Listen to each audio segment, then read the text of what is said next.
We've got over 600 amulets in our collection from all around the world. In fact, a lot of them from the UK as well. Our understanding of some of them is quite good, other ones is patchy. We want to improve our understanding of all these amulets, but also we want to find new ways of looking at them ourselves. And also, if we were to display them or do any work with them with museum visitors, we want to find new ways of talking about them.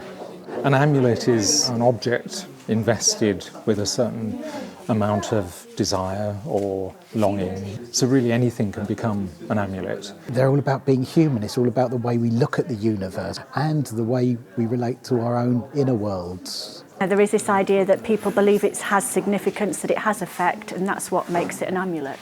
People often talk about amulets in terms of having a placebo effect. Arguably, that is a really powerful way of the body healing itself, and to trigger that is a really valuable thing to do. When you go back to 16th, 17th century, that kind of period, conventional doctors were just massively expensive and ordinary people simply couldn't afford to consult them. But amulets were really important as a kind of long-term treatment for diseases like arthritis or rheumatism, and of course for warding off disease. I'm wearing a Nazar charm called the envious eye, and it's used throughout Middle Eastern countries, used to avert the malefic influences of the envious eye, as they call it. The idea of having an eye there was the idea that something beautiful, something that catches the eye, would divert the gaze, and therefore it would divert the harm.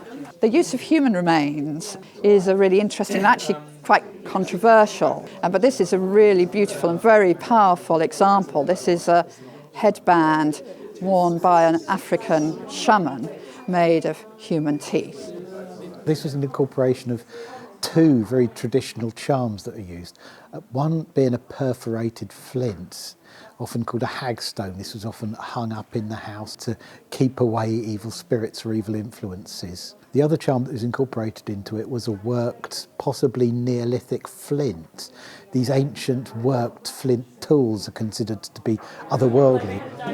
The object that I chose was an 18th century embroidery that was produced to recognise the curing of the vapours of somebody's sister. This object was surrounded by lots of 19th century folk magic items that we easily think of as magic, and I wanted to show that that one demonstrates how categories like magic, religion and science are much more overlapping than we think they are. This is probably a piece of trench art, I'd imagine, made in the First World War in France. And it's this incredibly potent little sort of love charm. You can instantly begin to imagine the history of it and piece together that story, even though it's completely fictional. And in this country, we have a strangely schizophrenic attitude towards amulets. Part of us consider them to be part of an irrational past. But many people have lucky objects, lucky charms that they wouldn't think twice about using. People don't necessarily think of them as amulets today, but for good luck in particular, it's still really an important part of popular culture.